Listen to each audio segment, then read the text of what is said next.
Just now, I should be in Leipzig in Germany, and I'm most definitely not. Just now, I should be making breakfast for two of my friends, making pancakes, and I'm definitely not.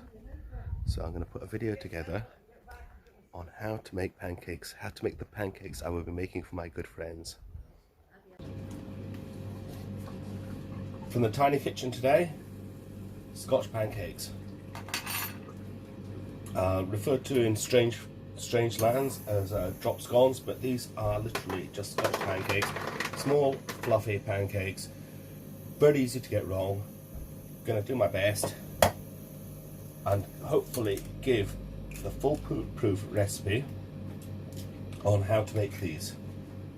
I start out with egg, and there's a very simple rule. I'm only doing this for myself. I should be doing this for my friends just now in Leipzig Gothic Festival, but coronavirus, can't do that.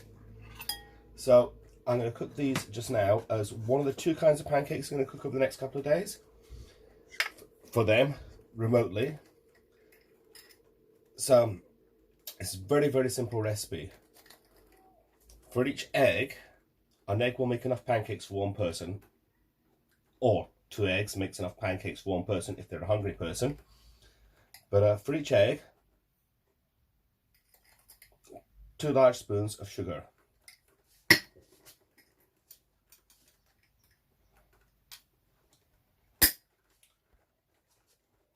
For each spoon of sugar,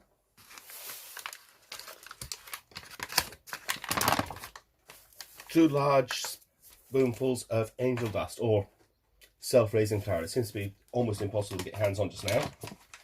So that's 1 egg, 2 sugar, which is going to mean 4 of flour. Now I'm doing quite big spoons here, so I'm going to knock them down. It should be about that size. The last 2 I'm going to do a little bit smaller to make up for the fact that the first 2 were kind of bigger, and then I'm going to put in a little bit extra because it's morning and I feel like it, and that's okay. The real trick to making these is to have them at the right thickness, the batter at the right thickness. What I want to do is I want there to be air inside my batter. I don't want little bits of air, I want lots of air. So what I'm going to do is I'm going to fold my batter with a fork. And the idea of using the fork is I'll be able to catch bubbles of air in it. Oh, the flour was in the UK called self-raising flour. I think in other places probably cake flour. Just add a little bit of milk into it, and I mean a little bit of milk. I'm surprised at how little milk goes into this, but I'll show you how to know how much milk goes in it once we've got it folded in.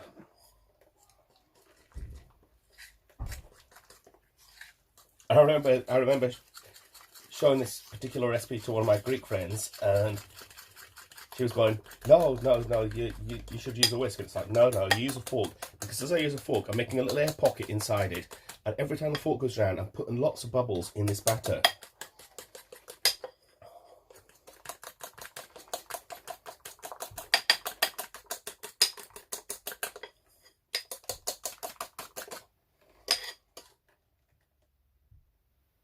And this is the important bit. This is the most important thing about making your batter.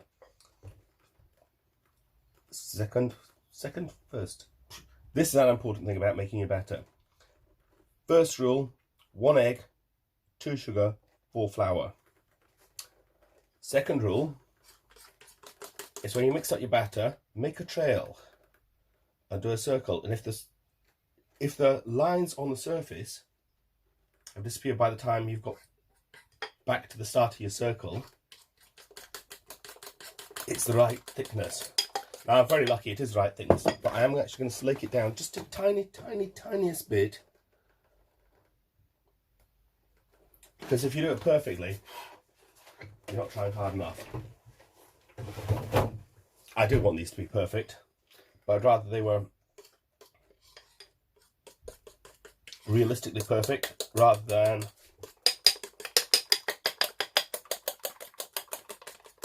perfectly perfect. quite enjoying the thought that this is going to screw up, because I tell people that this is like the foolproof recipe to make pancakes, to make perfect pancakes. Now, the pancakes are going to be fried in a pan. And so I'm going to need something to stop the pancakes sticking to the pan. But I don't want to mess around and keep on buttering the pan or oiling the pan between each pancake, because my life, I don't have that much time.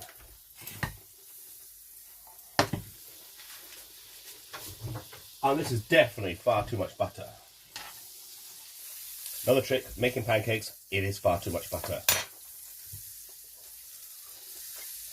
But this is going to give me a horribly wet pan. There's going to be a lot of grease in that pan. And the pancakes are going to come out more like fritters. So all this butter I've just melted, the too much butter, I'm going to pour out into the pancake mix.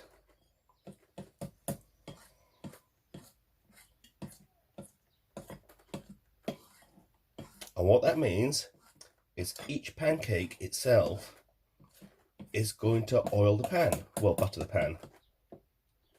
And yeah, this is a time when butter is definitely better than oil. Pan's still too wet.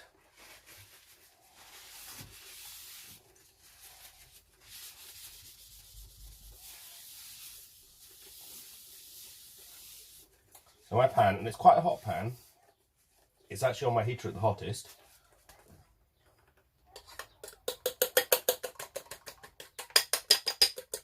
It's now ready to receive its first pancake.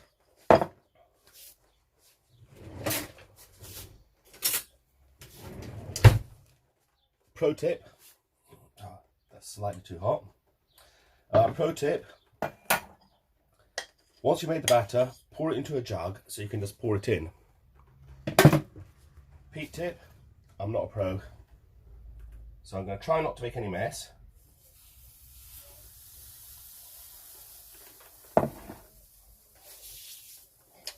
First pancake, realised I don't have a slicer to remove it because I think it's in the washing machine or something, dishwasher.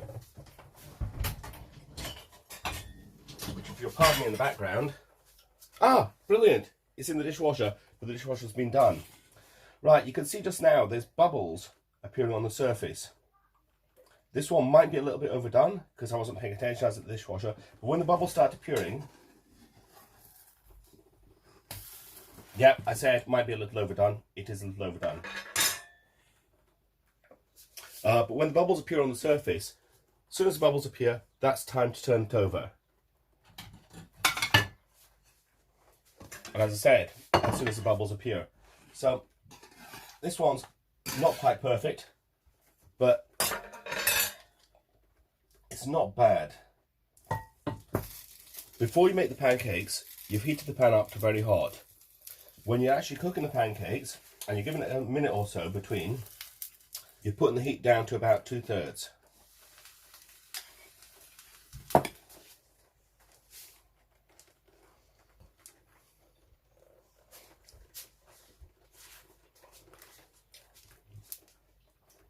So before you start, you heat up the pan to hot, a nice thick wall pan, then you drop it down to about 2/3.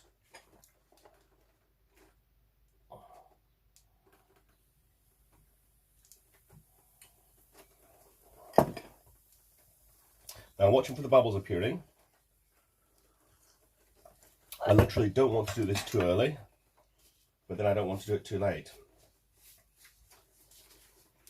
Now, just now, I think I should have probably wiped the surface of the pan with a cloth I used to clean the butter off, because it's looking a little bit dry. And the heat was there slightly too low, so I just pushed up the heat a little bit. I'm looking for these little bubbles just popping on the surface. I can see a few just now, seeing a few more, and there we are.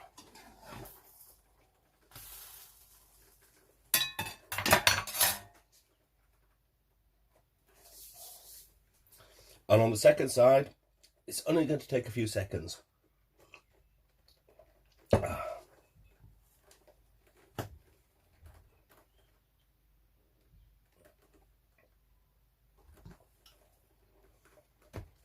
perfect.